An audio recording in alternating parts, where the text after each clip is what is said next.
the things that God has done for us. No? So ngayon pong araw na ito, as we celebrate this Thanksgiving Day, we shall be discussing po dito sa 1 Thessalonians. Siguro po, may I ask everyone to stand up po muna. Can you flash the Bible verse? Okay.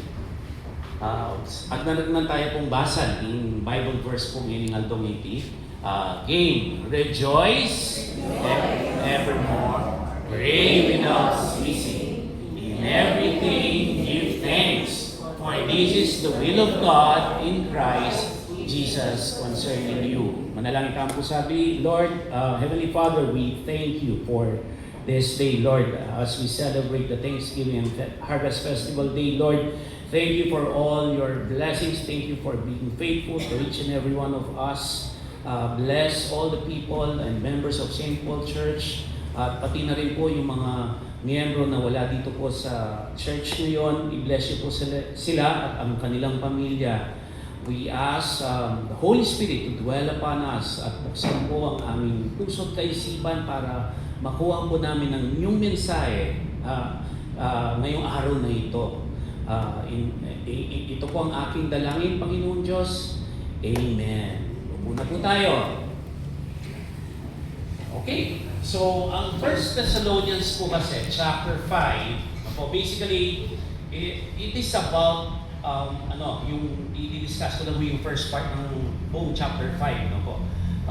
Basically, dinidiscuss po dito yung Day of the Lord, or nire-remind po niya tayo, as believers, na that the Day of the Lord will come unexpectedly. It's like a thief in the night, hanapin po. Kumbaga tayo po, in-encourage niya po tayo mga Christians, no po, na to be alert and sober-minded. When you say alert, bantayan po natin ang isa't isa, lalo na po sa panahon ngayon.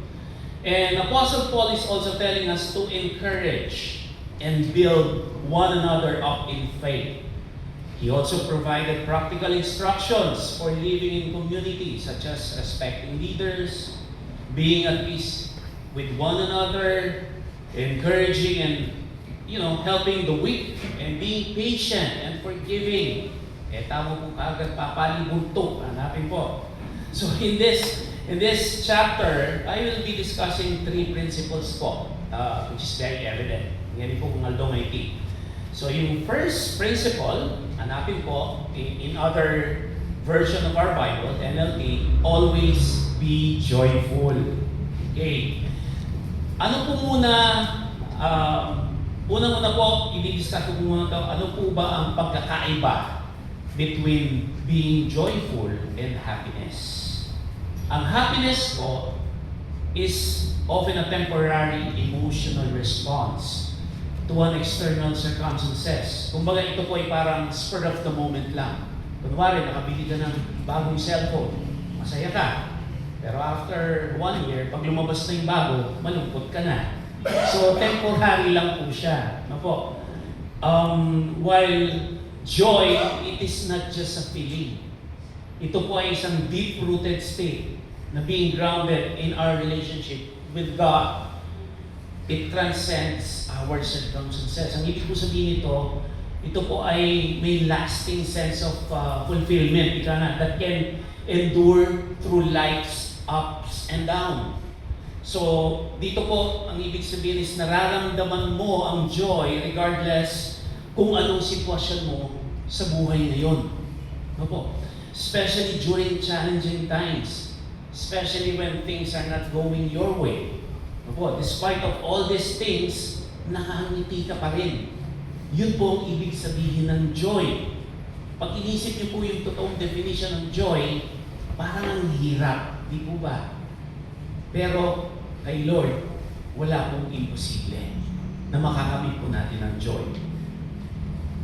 Although both joy and happiness comes from God, joy is more spiritually connected with God, and it is eternal.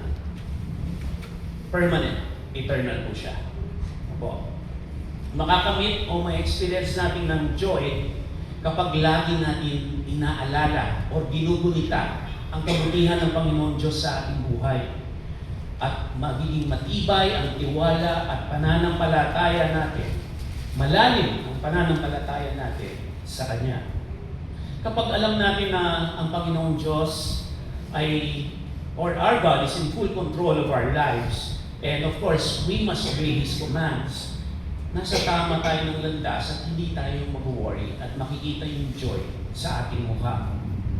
The state of being joyful po is a choice. Kaya nga may mga taong tinatawag na positive, na may positive attitude, or may mga tao na jolly person kung tawagin. Hindi po Jollibee, or actually Jollibee ang tawag na yun, no? Yung mga pasikat, no? Pero doon po nanggaling yun. Jolly people, meron pong ganon. At piniling maging joyful, hindi yung parang coincidence lamang na ganon sila. Yun po ay isang choice. Ang sabi nga nila, mas nakakabata, mas nakakaganda, at mas nakakagwapo. Sabi nga nila, ang may joy sa puso natin, or yung taong masayahin. Naniniwala po ba kayo doon? Amen. Amen. Sige nga po, sino po ba sa inyo ang joyful or masayahin? Taas niyo po ang inyong kamay. Yan, lahat po tayo. Pero gusto niyo po bang malaman kung totoong joyful po kayo or may joyful heart kayo? May kasabihan po tayo, tandaan niyo po to, ang taong palaging masaya, pati paligid niya ay gumaganda. In short, nakakahawa po ang pagiging joyful. Kaya tignan niyo po yung katabi niyo. Maganda po ba o gwapo? Gwapo po. Kung hindi po, naku, kasalanan niyo na po yun dahil masungit kayo. No po. So sana po maganda naman lahat. No po. Okay, brothers and sisters, I highly encourage you, no, to start your day, every day, an attitude of joyful heart, reflecting on God's blessings. Kaya meron tayong sinasabi lagi na every gising is a blessing. Di po ba? Hindi yung umaga pa lang, parang hindi mo na maipintay yung mukha mo. Masungit na kakagad. Ano na nalitang isipan mo. Ay may hirapan po yung Holy Spirit na pumasok at mag-activate sa buhay natin. Tulog din po yan. Pag ganun po yung umaga pa lang, masungit ka na. Being joyful can be nurtured through scripture reading. Dapat daw po magbasa tayo ng Bible para lalong ma-nurture yung pagiging joyful natin.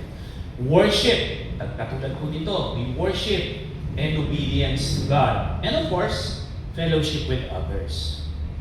Ibig sabihin, hindi po natin matatamasa ang eternal o yung tunay na joy sa mga bagay, sa posisyon, sa pera, at tanging kay Jesus lamang po natin ito matatagpuan sa buhay natin, yung tunay na joy. Amen po ba? Amen. Okay, so yun po yung principle number 1. Always be joyful.